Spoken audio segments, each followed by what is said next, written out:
What do you believe in when every prayer goes unanswered? What do you hold on to when people say, just have faith, but the one person you prayed hardest to keep was taken from you? And if you're a therapist who has witnessed hundreds of deaths, what could frighten you more than death itself? Maybe it's the feeling that none of it means anything. I know that feeling all too well, because I've lived with it for 17 years. My name is Eleanor Reid. I'm 52 years old. I'm a licensed psychotherapist specializing in cancer support and end-of-life care. I used to be the one helping patients face death with peace, with understanding, with love. But ironically, I couldn't seem to find any of that for myself. And I'm not just talking about peace of mind. I'm talking about faith. Faith in something greater. Faith in God. Faith in the Lord. As a little girl, I was well-behaved. I believed in God the way I believed the sun would rise each morning. I said my prayers every night. I listened to my father preach in that old red brick church in the middle of freezing winters. And I truly believed heaven was a real place. But then I grew up. I went to medical school. I came face to face with cancer. I looked into the eyes of children slowly dying from chemotherapy. I watched their parents beg me to do something, anything. And I saw myself completely helpless. Have you ever looked into the eyes of a 4-year-old child crying and asking, "Miss, can I go home now?" And you knew the answer was no. Have you ever had to step out of a hospital room, not because you were weak, but because you had been strong for far too long? I believed that if I tried to live a good life, if I helped heal others, if I loved unconditionally, then I would hear his voice. But I heard nothing. All I heard was the heart monitor flatlining, my mother's scream, and the sound of that little girl falling into silence. I prayed that night. I cried like a child. I said, "God, if you're real, please don't let that little girl die." And the next morning, I had to tell her family that their daughter passed away at 3:47 a.m. I walked out of the emergency room, into the hospital bathroom, and threw up in the sink. Why did I throw up? Because I had just lost my faith. I started to pull away from everything spiritual. I put the small cross my mother had given me into a drawer, locked it, and never wore it again. My husband Matthew and I moved from Houston to Salt Lake City to start a new chapter. But the truth is, I just wanted to leave behind the part of me that still believed in God. The new job was great. I was head of the psychotherapy department at the city's cancer hospital. I taught students, I led workshops, I helped hundreds of patients face death with meaning, but I couldn't do the same for myself. I felt like a puppet. I did everything right, said all the right things, and smiled softly and politely. I told people, suffering is part of the transformation process, but inside I was empty. I stopped praying. I no longer believed in spiritual healing. I believed in chemotherapy, in psychotherapy, and in emotional regulation.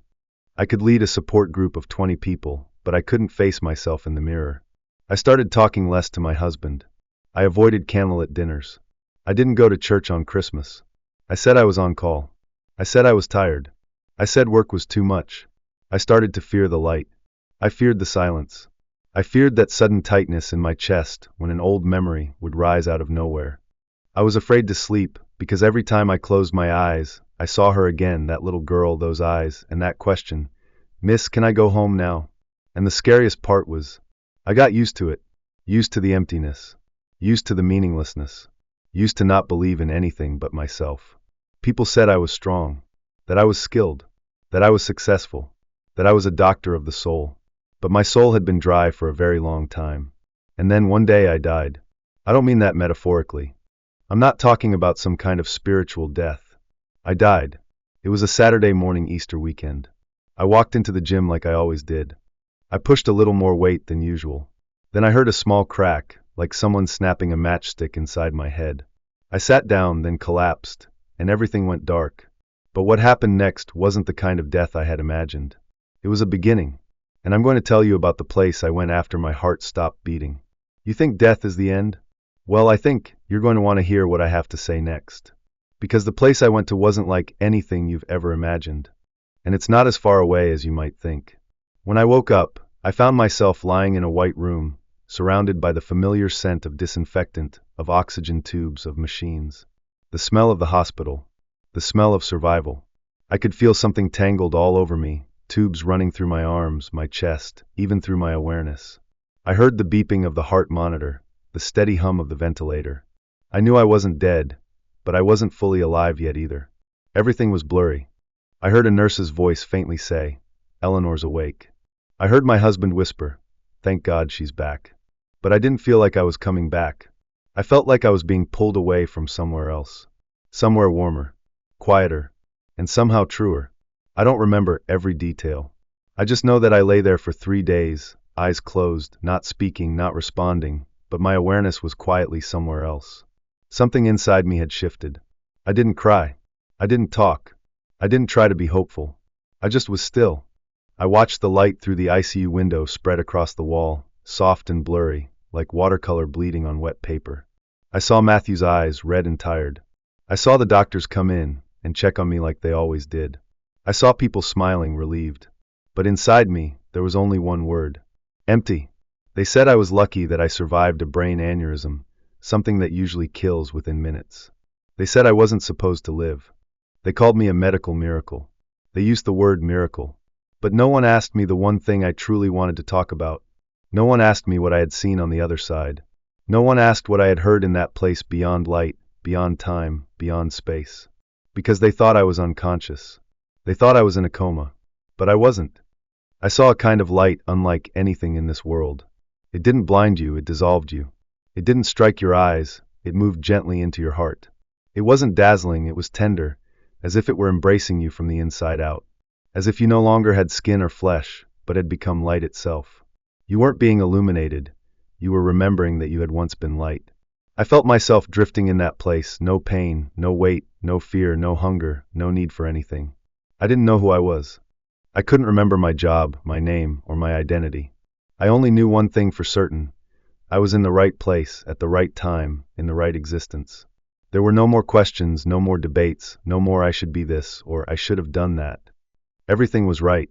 Everything was enough. Everything was loved. And then I saw a child. I didn't recognize her at first, but something about her felt deeply familiar. She stood there silently, yet her eyes spoke everything. She smiled softly, as if no time had passed at all. And in that moment, I knew it was her. The little girl I couldn't save. The child who made me lose my faith. The one who made me shut my heart like a door on a rainy day. She didn't say a word. She didn't blame me. She didn't ask, "Why didn't you save me?" She just looked at me with eyes full of pure forgiveness. As if her very existence was the greatest act of forgiveness I had ever been given. I wanted to say something. I wanted to ask her, "Are you angry? Did it hurt? Do you blame me?" But I couldn't speak. In that place, there were no words, no language, only pure connection. Only a deep, complete knowing. It was as if she was speaking to me through a level of feeling that went beyond the mind, beyond definitions, beyond words, saying, "You were there." And that was enough. And I understood then that light wasn't just light. It was presence. Unlimited, formless, without name, without religious system, without image, without doctrine, and yet it was fully alive and overflowing with love. It was something you somehow know, something you once came from, and had long forgotten. I didn't call it God in that moment. I just knew I was returning to something more primal, more real, than any sermon I had ever heard. When I opened my eyes for the first time after 3 days, Matthew was holding my hand. He said, "You're back." I looked into his eyes and didn't recognize myself anymore. Something in my gaze had softened. Something in my voice had quieted. It wasn't sharp anymore. It wasn't clinical or analytical. It was just a feeling. For the first time in years, I didn't feel angry at the world. I didn't feel alone in a crowd. I didn't feel cold without a prayer. I listened not to respond, not to diagnose, but simply to feel with them. I saw people break down in tears just because I was silent. I heard someone say, "You seem different today, doctor." I smiled. I didn't say I'm someone who died. I started walking every morning. I thanked the trees and the grass. I let the sunlight touch my face. And I quietly placed my hand over my heart and asked, "Am I still truly present today?" You know, I used to believe that faith came from church, from mass, from the priest, from sermons, from doctrine, from scholarship, from logic, from philosophy. But it wasn't until I died that I finally understood true faith comes from knowing, deep in your being, that you are loved without needing to earn it. I began to rewrite everything I once believed. I didn't abandon science, but I no longer saw it as the whole picture. I didn't abandon reason, but I let it follow the heart. I didn't walk away from my work, but I understood healing doesn't come from me. It comes from the light I once passed through. Have you ever felt like you were living as a walking shell, just going through the motions to keep up appearances? Have you ever wondered, if today were your last day, what would you truly leave behind? I asked myself that question after I died, and then I decided to search for the answer. And the first thing I had to do was tell the story of where I had been. You've heard people talk about the light at the end of the tunnel. But have you ever heard anyone describe what happens inside that light? In the next part, I'll tell you something I've never dared to share before, not with anyone. Not even with myself. It all started on a morning so ordinary, it was almost dull. That morning, I woke up with the same emptiness I'd felt every day. Nothing was wrong. Nothing was unusual. And that's exactly what scared me the most. No more fear, no more anger, no more longing. Just a strange kind of stillness, like a dead lake beneath a gray sky. I got dressed and headed to the gym, out of pure habit. I threw on an old gray t-shirt and a pair of black leggings with frayed hems. I didn't think that day would be any different from the others. I didn't think I'd leave this world wearing those clothes. I just thought I'd lift 10 more pounds than yesterday, drink my protein shake, check my emails, review some patient files, and carry on with another half-lived day, just like all the rest. I remember exactly when I sat down on the chest press bench. I adjusted the machine. I checked the safety lock. I stretched my shoulders, and then I started to push. On the first rep, the weight felt heavier than I expected. I took a deep breath, braced myself, and pushed again. And right then, I heard a tiny crack, like the snap of a dry twig, like the fragile break of an eggshell. As if something inside my head, a joint, a thread, a bone no one could see, had just snapped. And in that instant, I knew something was wrong. I let go. The world seemed to slow down. The white light of the fluorescent bulb above me warped and blurred. I heard my heart pounding, then falling silent. I tried to stand, but my legs wouldn't respond. It was like I was being pulled out of myself, as if a ghost had slipped from its body. I collapsed. I heard someone scream. I heard footsteps rushing toward me. I heard someone call my name, but it was a voice I didn't recognize. I felt the cold floor beneath my back. I saw the light beginning to fade. I couldn't breathe. I couldn't move. I couldn't speak. But the strange thing was, I wasn't afraid. I didn't feel like I was dying. I just felt like I was gently slipping out of my body, the way you might peel off an old piece of clothing. I woke up a few seconds later in a strange, unfamiliar space, not a hospital, not a ceiling, no sounds, no temperature, no shape, yet filled with every emotion. I no longer had skin or limbs or a face, but I still knew I was me, even though I couldn't define who or what I was in that moment. I didn't see a body, but I sensed a different kind of existence, a state of pure awareness, beyond language, beyond logic, beyond the senses. Everything became clear, as if I didn't need to understand anymore. I only needed to remember. I remembered the gentleness of something surrounding me, not holding me, but soaking into me, as if I were dissolving into a warm current. It didn't feel like dying, it felt like going home. There was no time, no past, no worry about the future, only the present. And that present was infinite. I didn't see a face, but I felt the presence of something surrounding me, moving through me. I knew I was being seen to the deepest part of who I am. I knew I was fully understood. I knew I was loved without having to earn it. I don't know how I knew that, but I knew it as surely as you know you're breathing, even though you can't see it or prove it. I remember, in that moment, I asked silently. I said, I once lost my faith. I was angry with you. I turned away. I didn't believe in this light. So why am I here? The answer didn't come in words. It came as a feeling, a warm wave that swept through me, like someone placing a hand on my heart without ever touching me. It was as if the universe smiled and whispered, you forgot me, but I never forgot you. I saw the broken pieces of my life play out before me, as if I were looking into a mirror made of water. Every memory, every mistake, every time I said something that hurt someone, every moment I turned away when someone needed me, every time I closed my heart, every time I told myself I was fine when I wasn't. It all came back not to judge me, not to shame me, but to help me understand, to forgive, to heal. I also saw the good I had done, not grand, not glorious. Just the gentle look I once gave a scared patient. Just the time I held the hand of someone about to die. Just the kind words I didn't even remember saying. It was all there. Every piece. Nothing was forgotten. I don't know what that place was. I don't know if it was heaven or some in-between realm or a kind of neutral space. But I do know this. I was shown my life not to be judged, but to finally see it in full. To witness what I had never been willing to truly look at while I was alive. And then I heard a calling not with sound, but with feeling. a whisper in every cell of my being saying, it's time. I didn't want to go. I had just begun to understand. Just begun to be forgiven. Just begun to feel loved again. I didn't want to leave that light. I didn't want to return to the place where I had once been tired, hollow, and ready to give up. But the calling couldn't be resisted. It wasn't forceful. It wasn't threatening. It simply spoke gently, like a mother to a lost child. It's time to come home. I didn't come back by choice. It felt more like a gentle pull, a soft current drawing me in. The light was gone. The weightlessness was gone. All I could hear was the ventilator, voices calling my name, a hand pressing gently on my shoulder, and I knew I had returned. But I was no longer the same woman. I was someone who had died and come back. And more importantly, I was someone who had seen what I once denied. I had crossed the line. I had been to the other side. And that changed forever how I see this one. You already know what I saw when I left my body. But what was waiting for me beyond the light? That's what changed me forever. That's what made sure I could never go back to who I used to be. And that is where I'm about to take you. When I left my body, it didn't feel like I was leaving. It felt like I was coming home. There was something strange yet deeply familiar. As if I had once belonged to this place, but had forgotten for a very long time. Like waking up from a long, deep dream and suddenly realizing, oh, this is what's real.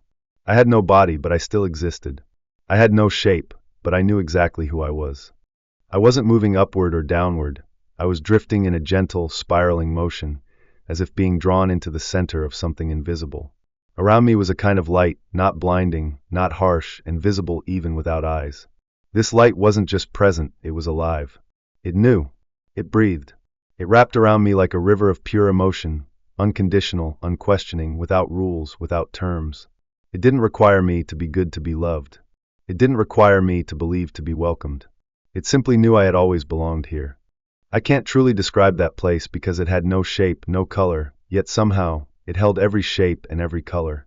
There was no time there, yet you could feel each moment of existence unfold clearly, like the slow bloom of a lotus. And once you were there, you didn't want to leave. Not even for a second. I began to realize that parts of me were being healed not by medicine, not by words, not by any human touch, but by the absolute presence of love. And this love, it wasn't like anything I had ever called love while I was alive. It didn't come from someone, it wasn't for someone, it had no beginning and no end. It was like air, you can't see it, you can't hold it, but without it you die. It flowed into every memory, every crack in my soul, every wound I had buried deep for a lifetime. I saw the parts of myself I used to hate. I saw my failures. I saw the times I hurt others. I saw the moments I ran away, the cruel things I once said, the times I let my pain spill over and wound the people around me. And I thought I was about to be judged.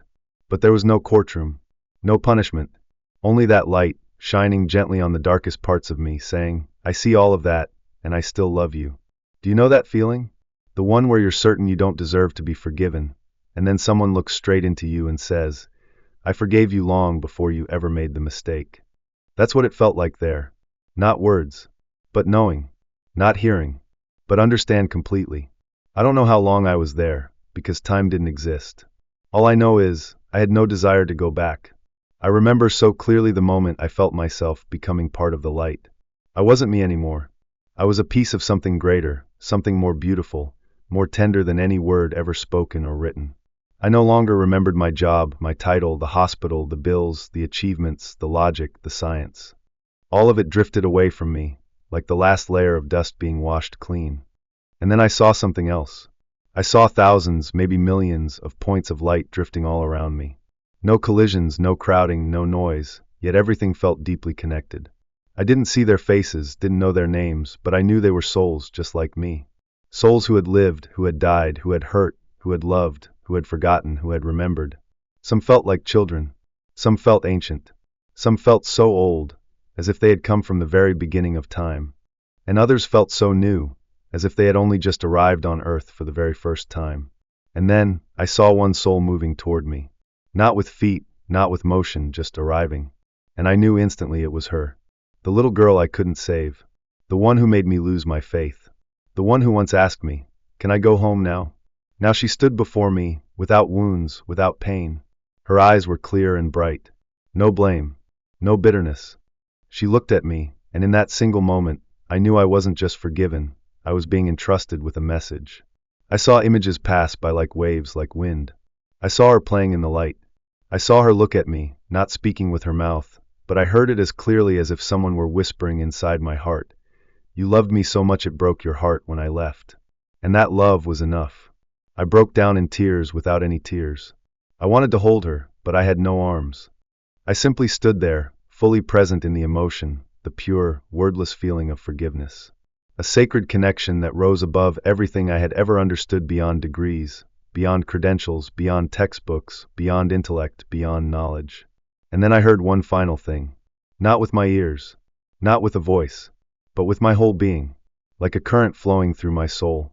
A message that needed no explanation, that couldn't be argued with, that no one could resist. That was the moment the light spoke to me in a language only the heart can understand. It's time now, Eleanor. I didn't want to go. I didn't want to leave that love. I didn't want to return to the world where I had once withered, once doubted, once given up. I wanted to stay. I wanted to be the light.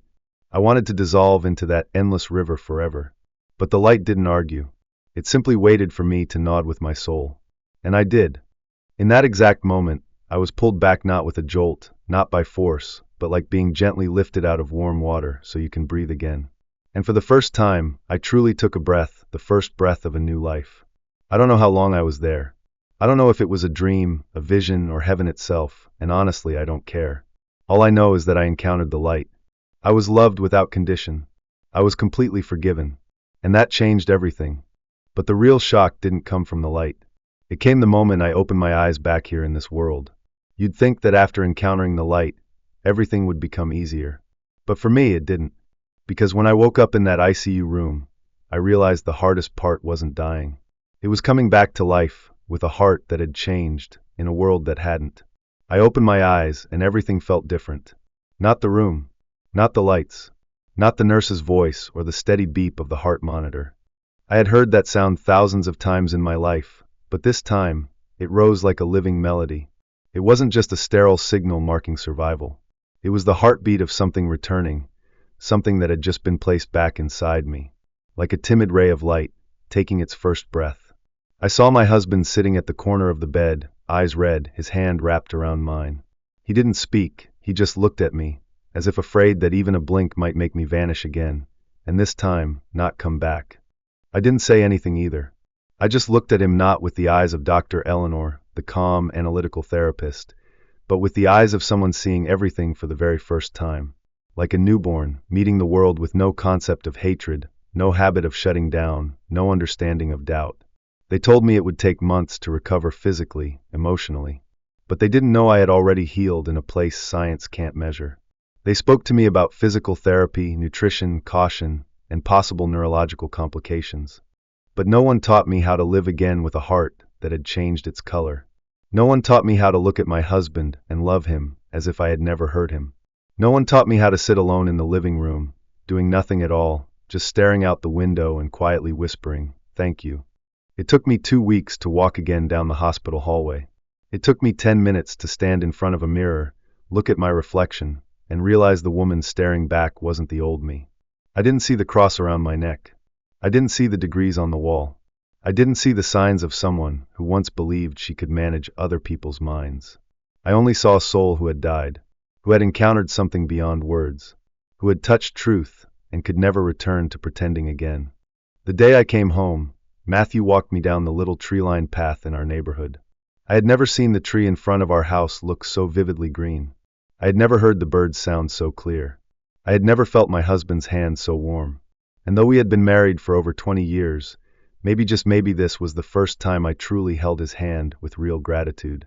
Gratitude that he was still there, that I still had the chance to hold him again, that I still had a chance. I didn't go back to work right away. I asked for 2 more months off. I didn't offer much explanation, I just said I needed time.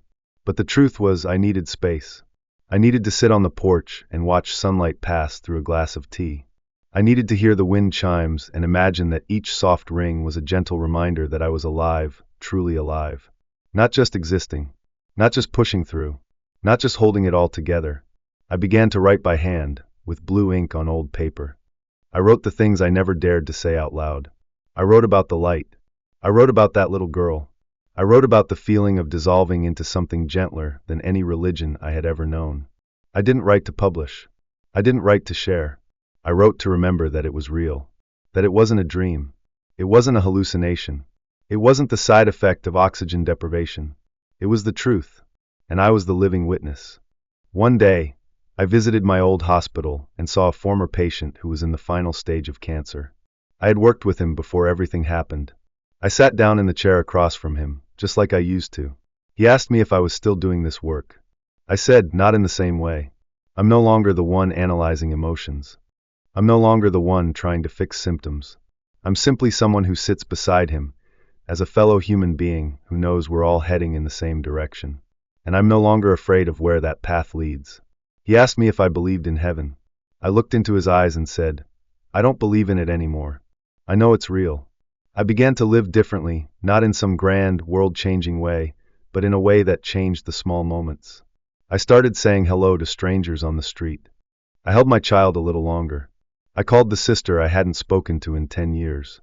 I opened the drawer and took out the little cross my mother gave me when I was 12. I put it around my neck not as a religious symbol, but as a sign of the journey back to myself. I don't preach.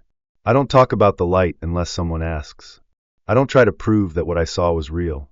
I simply show up. I simply live as if every breath is a quiet thank you. I do my work as if every patient is a soul, waiting to be touched by love. I no longer see myself as a doctor. I no longer think of myself as a healer. I'm simply someone who was once touched by the light, and now, I try to be a small piece of that light in someone else's life. Not much, not grand. Just enough, so they know they're not alone. I used to believe I could control life with schedules, with science, with logic. I used to think strength meant holding myself together, never falling apart. Now I believe the opposite. I believe the greatest strength is the courage to let yourself break, so you can be reborn. Like soil that must be turned before it can welcome a new season. Like a seed that must decay before it can sprout. Like me, who had to die just to learn how to live. That's the strangest thing I've ever experienced, that sometimes, to truly begin living, you have to pass through death. But what's even stranger is I'm not the only one. You might think my story is unusual, but I'm not the only one who's seen the light. I'm not the only one who's returned from that place. There are other souls, other journeys, other people who have died and come back. And now, I'm going to tell you what they saw, what they heard, what they were sent back to share. I used to think I was a rare case, someone strangely lucky to be brought back from the edge between life and death to tell a story. I thought I was the only one who had passed through the light, the only one who had sensed that invisible presence. But then I began to open up. I shared my story during a small group therapy session. I spoke words I had kept locked away, like a sliver of light hidden deep in a drawer inside my heart. And I was stunned when someone started to cry. When someone said, I saw that too, but I was too afraid to tell anyone. I thought it was just a hallucination. I thought my brain made it up, so I wouldn't be scared of dying. Someone else told me they had seen their mother, a mother who had passed away 10 years before. Someone said the light smelled exactly like their daughter when she was a little girl. Another person said they heard the same phrase I had heard, word for word.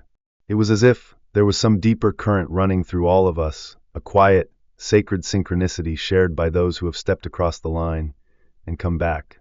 I began to realize something, that heaven isn't a reward. Heaven doesn't come after death, like some final destination. It's something that's always been there, always around us. And sometimes in the most fragile moments, somewhere between life and fading breath, you are lifted out of the dust of your body and allowed to see the truth with a different set of eyes, not the eyes of flesh and bone, but the eyes of the soul. Someone once asked me, after everything you've been through, what's the one thing you know for sure? I didn't answer right away. I thought about the light. I thought about love, about forgiveness, about pain, how it had become a doorway into another world. I thought about the look in my husband's eyes the day I woke up. I thought about the little cross I put back around my neck that first morning, knowing I had been given another chance to live more truthfully. And then I answered, not, heaven is real. Not, God is real. Not, the soul is real. But this, love is real, and nothing can destroy it. Not time, not death, not illness, not mistakes, not even the silence that sometimes meets our prayers. I used to think I had to die to encounter that presence, but now I know I can meet it in the days I'm still living. I find it in the way I smile at a stranger, In the way I sit beside a patient without saying a word, they still feel at peace. I find it in the quiet moments between Matthew and me, when nothing needs to be said because everything is understood. I find it in the morning bird song, in the scent of warm tea, in the simple, sacred presence of washing a glass or folding a towel with care. I no longer need a blinding light to know I'm surrounded by love. And I don't need to die again to understand that being alive is a miracle. I'm not telling this story to make you believe me. I'm not trying to prove anything. I'm simply sharing it as someone who was once lost and found her way back. I can't say you'll have the same experience I did. I can't promise you'll see the light, or meet a loved one again, or hear a voice from the other side. But there is one thing I'm sure of. If you pause long enough, if you become still enough, if you choose to truly live fully present, you'll begin to see traces of heaven woven right here into the fabric of this life. I lived in fear for a very long time. I was excellent at functioning through logic. I was skilled at keeping things under control. But the one thing I truly needed wasn't control. It was the courage to let go. To let go so I could be lifted. So I could be reached. So I could be loved whether I believed it or not. If you're in pain, if you're doubting, if everything feels meaningless, if you're wondering whether anyone hears the quiet prayer hidden deep in your heart, know that I do. I can't speak to you through dogma. I can't hand you scientific proof. I can't force you to believe. But I can tell you this, I've been there. I've lost my faith. I've been angry. I've been broken. And still the light held me. Without a word of judgment. Only with absolute tenderness, like a mother holding her frightened child in the middle of a bad dream. If it can come to me, it can come to you too. You don't have to die to encounter that light. You don't have to wait until your final day to feel a touch of heaven. You don't have to be perfect or pure or morally flawless. You just have to open your heart and live each moment as if it were your last. As if it were your final chance to love. As if the person standing in front of you is a soul, crafted by the light itself. I'm no longer afraid of death, not because I know exactly what's on the other side, but because I've seen what's right here. I've seen what lives between every breath, what shines through every glance, what rests within every silence, what speaks in every gentle word. I've seen it, and I will never live the same way again. I was once a doctor. I once lost my faith. I once died. And I came back to life. But more than anything, I am a human being who was forgiven, who was loved, who was called back from the most beautiful place I have ever known, to return, and tell you this, heaven is real. But you don't have to wait until death to enter it. Sometimes, the most sacred thing isn't something far away, but it's the courage to live one ordinary day as if it were the only one you had left.